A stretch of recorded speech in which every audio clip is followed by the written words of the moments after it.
반갑습니다. 오늘 강성률 철학TV 제 151강은 불상이 부처의 본 모습일까?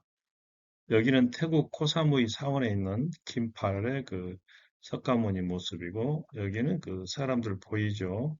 중국 낙산에 있는 거대한 불상이 되겠습니다. 여기는 우리나라 석굴암에 있는 불상이죠. 오늘 강의 순서를 먼저 말씀드리자면, 석가모니의 출생과 성장, 오늘날 네팔 룸비니 동산에서 태어났지 않습니까? 불경에 나타난 석가모니, 그리고 석가모니를 상징적으로 표현한 말이 30 이상 80종인데 그에 대한 구체적인 내용, 지역에 따라 서로 다른 불상이 나타난다고 하는 거, 석가모니의 외모는 아무도 알 수 없다. 그리고 석가모니 자신의 주장까지 알아보도록 하겠습니다. 30 이상 80종호에 대해서 설명을 드릴 텐데 결국 이것은 부처님의 광명과 청정한 수행의 덕이다. 이런 결론을 내리고 있습니다. 석가모니 출생과 성장에 대해서는 강성율 철학TV 제92장에 이미 말씀드린 바 있습니다만은 간략히 다시 소개하자면은 석가모니는 지금의 네팔에 해당하는 카필라 성의 성주의 아들로 태어났습니다. 룸비니 동산에서 태어났죠. 아버지는 정반왕이고 어머니는 마야 부인인데 인도의 명문 집안으로서 왕통을 계승하여 내려온 귀인 집안이 되겠습니다. 여기는 룸비니 한 사원입니다. 그리고 이제 석가모니가 태어난 곳이라고 하는 표지석이 앞에 있습니다.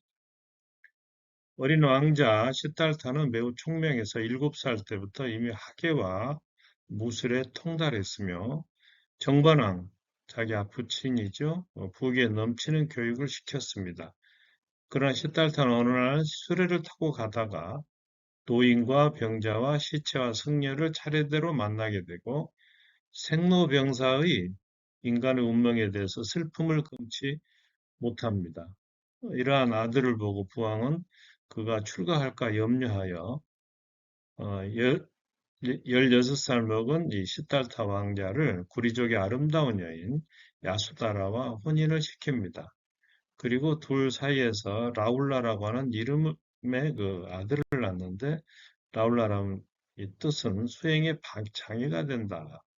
29살에 이렇게 드디어 출가를 합니다. 그래서 고행을 하죠.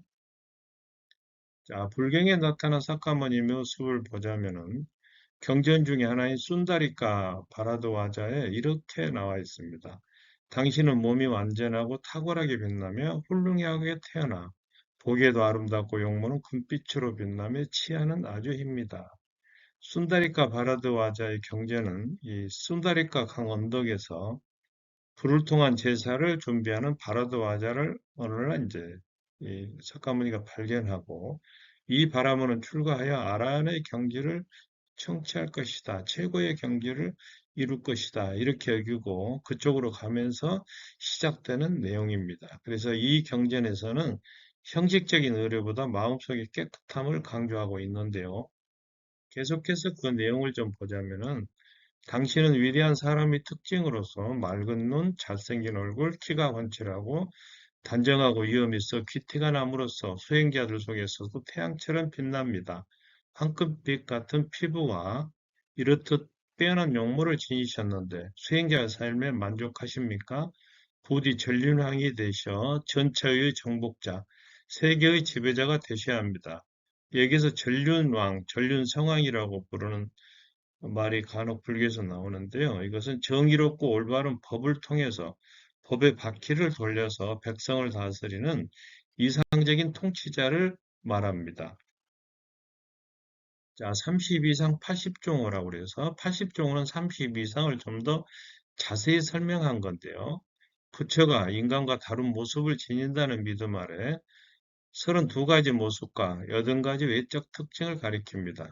이것은 인도에서 위인의 이상적인 모습을 상징하는 건데요. 우선 석가모니는 머리에 높이 솟은 6개, 6개, 이마에 백호, 하얗게 난 털, 둥글게 말린 나발 머리카락, 소라 고동처럼 이렇게 올라갔죠.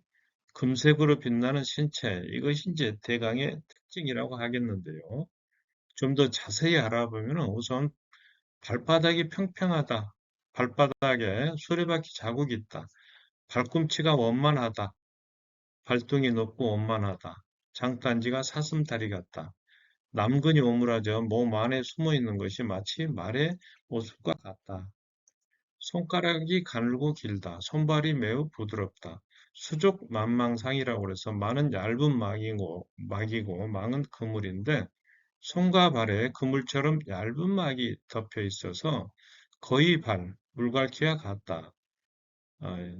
근데 이것은 바로 석가모니가 가지고 있는 자비로운 마음과 중생을 향한 무한한 사랑을 상징한다는 겁니다. 어깨가 둥글고 팔을 늘어뜨리면 손이 무릎 아래까지 내려온다. 키가 두 팔을 편 것과 같아. 여기는 서두에 말씀드린 것처럼 태국의 랜드마크라고 할 수 있는 코사무이 사원의 큰 팔의 동상입니다. 모공에 새까만 털이 나 있다. 몸의 털이 위로 쏠려 있다. 몸매가 사자와 같다. 치아가 보통 사람보다 8개가 많은 40개이다.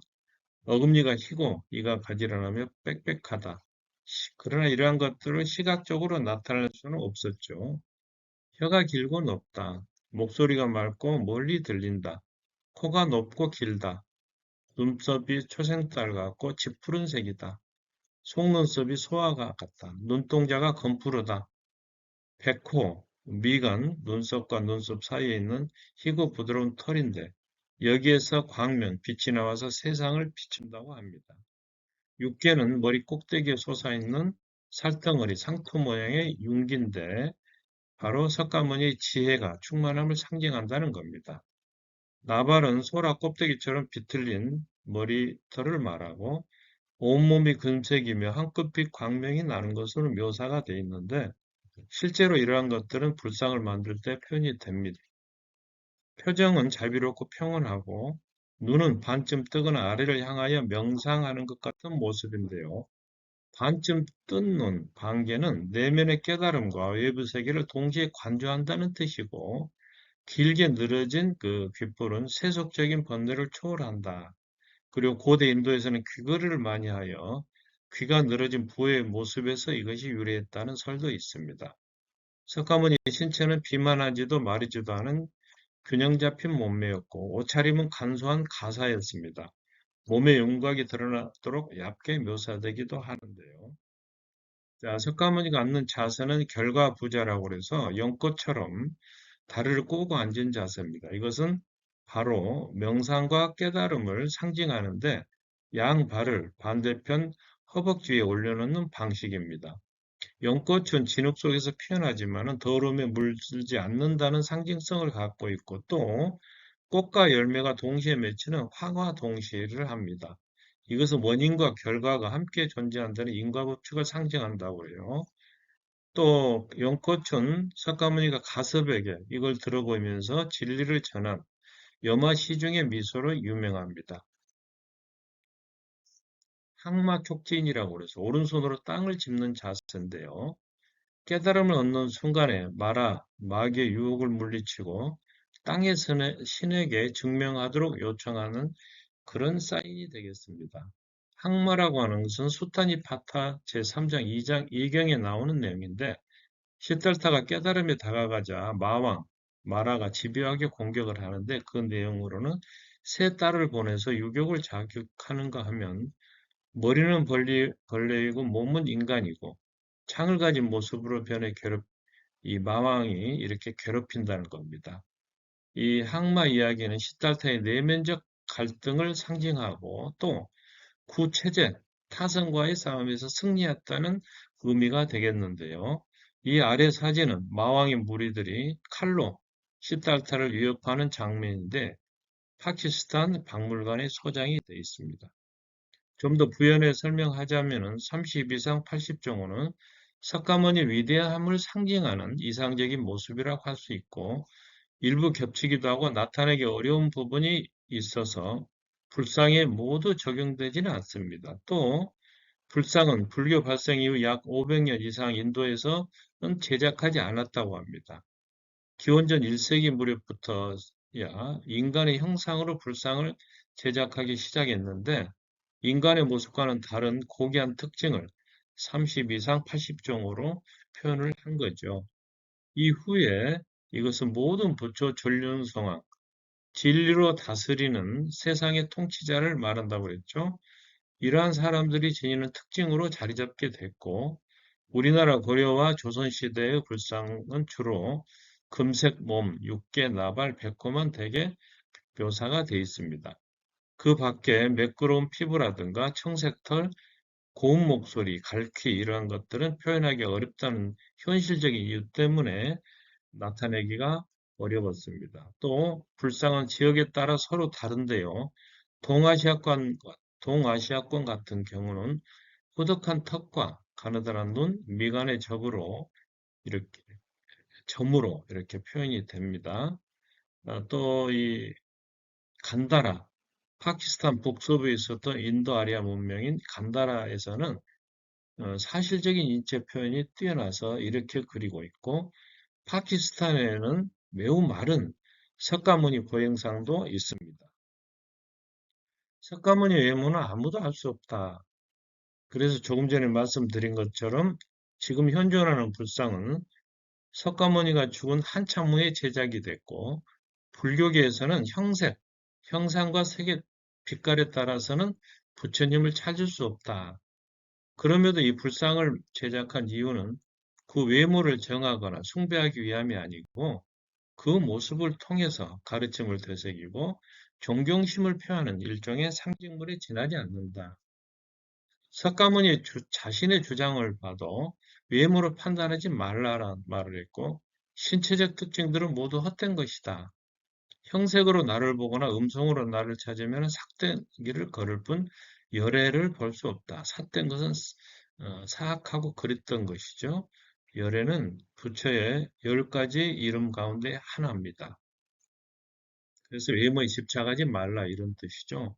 오늘 강의를 정리해 드리도록 하겠습니다. 석가모니는 네팔 카필라 성에서 성주의 아들로 태어났으며 16살 때 야수다라와 혼인해서 아들을 낳았고 30 이상 80종호는 위인의 이상적인 모습인데 그것은 바로 육계, 백호, 나발, 금색 신체다. 또 구체적인 내용에 들어보면 수족 만망상, 치아가 아, 40개다. 그러나 지역에 따라 서로 다른 불상들이 나타나 있고, 그래서 석가모니 외모는 이렇다 저렇다 말할 수가 없고, 그 자신도 형색으로 나를 보거나 음성으로 나를 찾지 마라. 이런 뜻의 말을 했습니다. 여기는 중국 산동성 용구시에 있는 남산대부라고 있는 커다란 불상이고, 여기는 바로 그 아래에 있는 부처님의 손바닥이 되겠습니다. 오늘 영상이 좋으셨다면 구독과 좋아요 부탁드립니다. 그리고 강성률 문화TV도 많이 시청해 주시면 감사하겠습니다. 여러분 고맙습니다.